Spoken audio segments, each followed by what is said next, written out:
Hello friends, जय माँ बगला मुझे से। अभी किसी भाई ने मुझे सिंह भाई ने मुझे पूछा कि माँ मैंने नमाज़ पढ़ने का मन करता है। मैंने माँ काली की सिद्धि की है, लेकिन का माँ काली के दर्शन भी किए साक्षात, लेकिन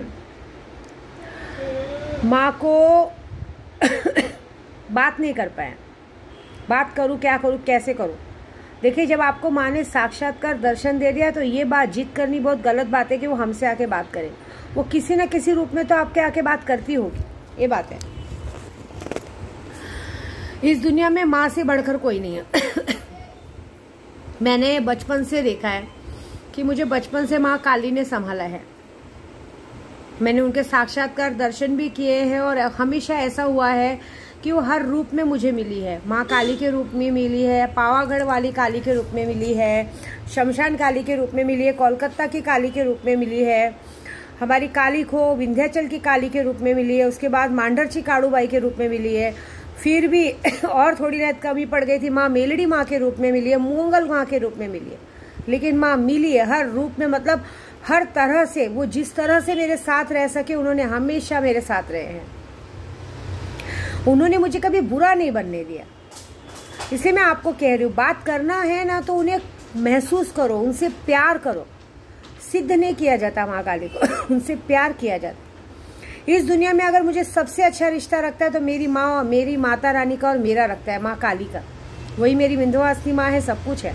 लेकिन उस दुनिया में अगर मुझे माँ का सबसे अच्छा स्वरूप, सबसे प्यारा स्वरूप लगता है ना, तो निसो को मतलब निश्चल मन से मैं बताऊंगी कि माँ काली का रूप मुझे बड़ा प्यारा है। भले वो गुस्से वाली है, जो भी है, लेकिन उनसे प्यारा रूप किसी का नहीं है। जब मैं बहुत उदास होती हूँ तो वो मेरे पास आ जाती हैं। अगर मैं कभी नाराज हो जाती हूँ तो वो मुझे दिखाती हैं रास्ता। आपको पता है मुझे बचपन से आज तक सिर्फ माँ काली ने संभाला है, बाकी कोई रिश्ते नातों ने अपना नहीं बनाया। मैं बचपन से आज तक ऐसी हूँ। मैंने हमेशा लोगों को बांट के खाना सीखा है, बांट के खाना सीखा है।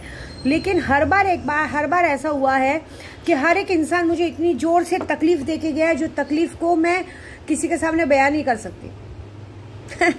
बचपन में भी मेरी आदत थी, मेरी मम्मी मुझे पैसे देती थी तो थोड़े बहुत पैसे छुपा छुपा के, बचा के मैं हमारे यहाँ के बच्चों को कपड़े दिलाती थी।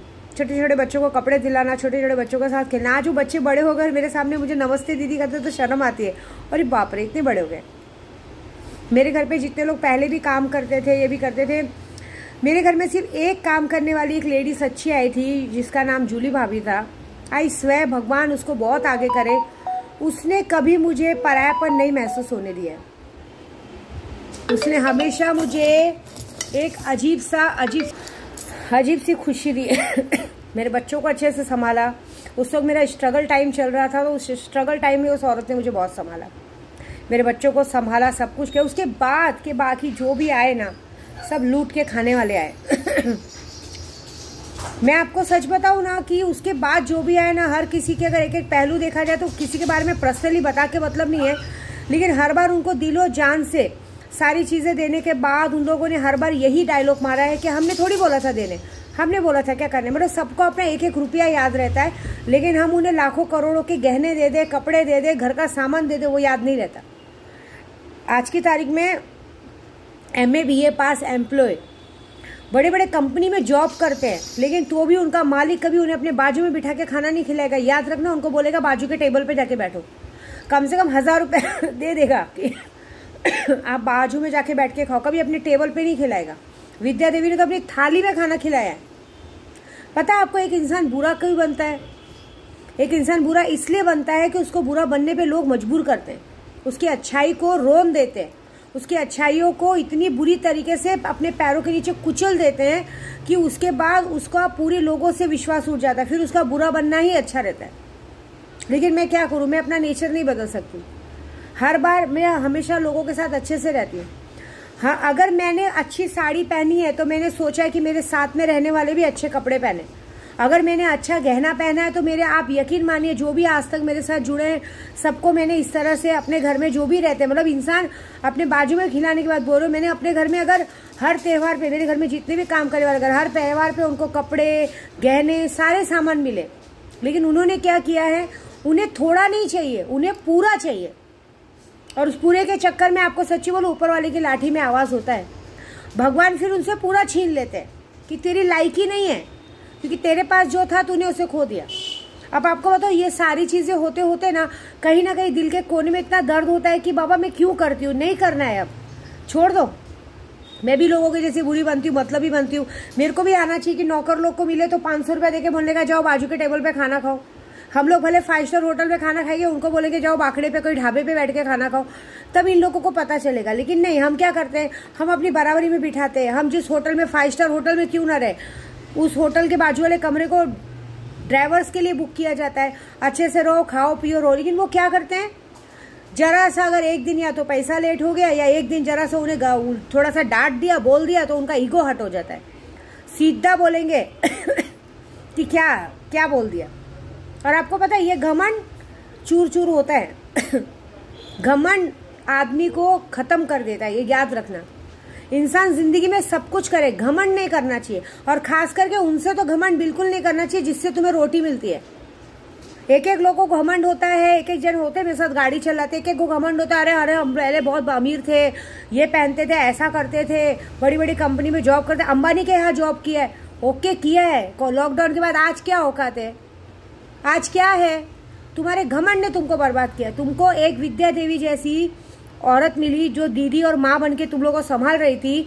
नहीं खाना है, नहीं, मतलब प्राण जाए भले में अकड़ में हम मर जाएंगे, हमारे चक्कर में हमारा परिवार मर जाएगा चलेगा, लेकिन हमारी अकड़ नहीं कम होनी चाहिए। हमें क्या करना है फिर? मैं यही बोलूंगी, घमंड कम रखो। इस चक्कर में ना मेरी माँ हमेशा मेरे काम आती है, मेरी माता काली परिवार के नाम पे तो कोई नहीं है। मेरी माँ काली ने मुझे हमेशा संभाला है, माँ विंध्यवासिनी के रूप में बोलो जो भी बोलो, लेकिन मुझे उनका ये स्वरूप बहुत पसंद है। मैंने हमेशा देखा है अगर मुझे किसी ने उल्टा बोल दिया या अगर किसी की बात मेरे दिल पे लग गई, ये बात आप देखिएगा, माँ उसे किसी भी तरह पटकेंगी उठा के और पटकेंगी, उसका सारा कुछ छीन लेगी। अगर सामने वाले ने मेरा दिल दुखाया है और वो बात मैं बर्दाश्त कर लूंगी, लेकिन मैंने हमेशा देखा है मेरी माँ काली बिल्कुल बर्दाश्त नहीं करती। फिर उनको वो खून की उल्टियां करवा के मारेगी। आज की तारीख में जितने लोगों ने भी मुझसे दुश्मनी ली है, पंगा लिया है, जितने लोगों ने भी मुझसे, देखो मुझे अगर हराना है या जीतना है ना तो मुझसे दोस्ती करनी पड़ेगी, मुझसे अच्छे से रहना पड़ेगा। दुश्मनी करके तुम मेरा कुछ नहीं उखाड़ पाओगे, यही होगा कि तुम्हारा सब कुछ उखड़ जाएगा, ऐसी बात है। आज की तारीख में जितने लोगों ने मुझसे दुश्मनी ली है ना, हर एक इंसान को या तो एक गंदी बीमारी लग चुकी है, या तो पैसों के लिए मोहताज हो चुके हैं, या तो कोई ना कोई कारण से बर्बाद हो रहे हैं। उन्हें अकड़ तो रहेगी लेकिन ऐसे बर्बाद होंगे कि दोबारा, मैं आपको सच बोलूं ना, अभी ये जो 3 बार मैंने 3 अमावस्या से, दिवाली से लेकर अब तक तीसरे अमावस्या तक जो मैंने काम किया है और जो परसों अमावस्या पे मैं काम करने वाली हूँ, आप लिख के लेना। जितने लोगों ने मुझसे दुश्मनी ली है ना, ये बात याद रखना कि आप उधारी भी मांगने जाओगे ना 10 रुपये, आपको 1 रुपया उधारी नहीं मिलेगा। ये मेरी बात पकड़ के रखना। क्यों? क्योंकि मैं इसलिए सजा नहीं दे रही हूँ, ये मैं नहीं दे रही हूँ, मेरी माँ काली देंगी, मेरी मांडरची काड़ूबाई देंगी, मेरी मेलड़ी माँ देगी, मेरी मोंगल माँ देगी, मेरी विंध्यवासिनी माँ देगी। क्यों? क्योंकि वो आपसे सवाल करेंगी कि क्यों तुमको अगर एक इंसान ने इज्जत दी, अपने बाजू में बिठा के खिलाया 2 निवाला, तो वो पागल है। और जो तुम लोगों को कोई इज्जत नहीं देता है, रास्ते में जैसे तुमको दुर्राएंगे, अपना झूठा थाली, कहते हैं ना, खाया हुआ थाली सरका देंगे, पहने हुए कपड़े उठा के फेंक देंगे, वैसी जिंदगी तुम लोग को अच्छी थी ना। वहां पे बरोबर, मतलब वहां पे नाक रगड़ के ठीक से रहना है। नहीं, हाँ जी हाँ जी। और एक इंसान जो तुम्हें दिल से इज्जत देता है, तुम्हें दिल से मान सम्मान देता है, उसको तुम लोग पत्थर उठा के मारते हो। कोई बात नहीं, तुम पत्थर उठा के मारो, मेरी माँ काली खड़ी है ना पीछे पत्थर पकड़ने के लिए, वो पलटवार तुमको मारेगी। मेरे पास आज की तारीख में बड़े से बड़े खब्बीस है, जिन्नात है, कहते ना सुल्तान जी ने, बड़े से बड़ी बरम बाबा है, सब कुछ है। और देवियों की अजीब शक्ति है, 10 महाविद्याओं की शक्तियों को पूरी तरह से सिद्ध किया है मैंने, माँ काली को सिद्ध किया है। आपको पता है मुझे जब गुरु मंत्र मिला था ना, तभी भी मेरी माँ काली का मिला था। अगर इस दुनिया में मुझे सबसे ज्यादा प्यार कोई करता है, सबसे ज्यादा, तो मेरी माता रानी काली करती हैं। वो हर रूप में मेरे साथ रहती हैं और मैं उनकी गारंटी में बोलती हूँ, तुम्हारा सब कुछ खत्म हो जाएगा मेरे साथ, मेरा तुम कुछ नहीं बिगाड़ पाओगे। अरे मेरे अपने आ गए थे मुझे मारने यार, उनको मेरी काली माँ ने रास्ते पे दौड़ा के मारा है। तुम जैसों की क्या औकात है कि तुम लोग मेरे तक आ सकोगे? पागल हो गए हैं लोग, पागल होके घूम रहे हैं, जिनका एक वक्त में लोगों के नाम सुनने से लोग थर थर कांपते थे, आज उनको लोग चप्पल उठा के मारते हैं। ये बात है। मैं अपने अघोरपन पे घमंड नहीं कर रही हूँ, मैं अपनी माँ की काली की बेटी होने पे घमंड कर रही हूँ, अपने ख्वाजा जी की कहते ना ख्वाजा सराय होने पे घमंड कर रही हूँ। मैं तो उनकी गुलामी करती हूँ और वो मेरे नाज उठाते हैं। जा रही हूँ मैं अपने बाबा जी के पास बड़े शान और शौकत से जाऊंगी मैं। क्या होगा वो नज़ारा जब मैं अपने बाबा जी के दर्शन करूंगी। लेकिन एक बात बता देती हूँ, एक अच्छे इंसान को बुरा बनाने वाले तुम जैसे लोग होते हो, जो अपनी औकात भूल जाते हो। तुम लोगों को थोड़ा नहीं चाहिए, तुमको सामने वाले का सब कुछ चाहिए। मतलब सोने की मुर्गी मिली है तो सोने की मुर्गी को रोज अंडा नहीं दिलवाना है, एक ही बार में काट के खत्म कर देना है। तो उसके बदले क्या होता है? इसीलिए तो मार्गशीर्ष का महीना चल रहा है। माँ लक्ष्मी राजा के घर में वास करती, क्योंकि राजा प्रजा में बांटेगा। भिखारी के घर में वास करेगी तो खुद ही खा के बैठ जाएगा। तो बस वेट करो परसों का। ये वादा है विद्या देवी का, जितने लोग मेरे लिस्ट में है ना, उतने लिस्ट वालों को बिंदास खुलेआम धमकी दे रही हूँ कि आने वाले 2030 तक तुम्हारी हस्ती मिट चुकी होगी। एक एक रुपए के लिए मोहताज होगे, ना खुद का घर होगा, ना खुद की गाड़ी होगी, ना घर में पैसा होगा, ना कुछ होगा। तुम्हारे बच्चे रोड पे भीख मांगेंगे, तुम्हारी इतनी बड़ी नसीब आ जाएगी। ये मेरा वादा है। और मेरे काम को काट के बता दो तो मान जाओ, क्योंकि आज की तारीख में कोई माई का लाल पैदा नहीं हुआ जो मेरा काम काट सके। काट के बता दी तो 5 लाख इनाम दूंगी, पहले ही बोल चुकी हूँ मैं। करके दिखाओ। बीच में किसी ने धमकी दिया था ना, तेरा दिन आखिरी आ गया अरे तुम्हारे से तुम लोग जितना सोच नहीं सकते ना, उससे परे का सोचती हूँ मैं। ऐसी बात है। तुम लोग कितनी देर पूजे में बैठ सकते हो? 1 घंटा, 2 घंटा, 24 घंटा उसमें भी जवान लड़का रहते। आपको पता है, मंत्र अगर जरा सा भी गलत हो ना तो मंत्र उठा के तुमको ही पटक देगा। ऐसी बात है। मुझसे बहुत से जन बोलते हैं मुझे ना माँ मंत्र दे दीजिए ना, मैं खुद सीधी कर लूंगा। सॉरी, मैं तो बिल्कुल अपना मंत्र नहीं देती हूँ। इतनी मेहनत करके मैंने सारी चीजें हासिल की और आप लोग फ्री में मांगने को सोचते हो। सॉरी, उधारी बंद है, दरवाजा बंद है।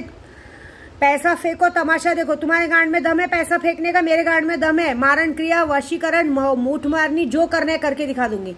ये मेरे अंदर दम है। और नहीं है तो यहाँ पे बिल्कुल भी मैसेज कॉल नहीं करने का, समझे? मैं ऐसी हूँ। जय माता दी।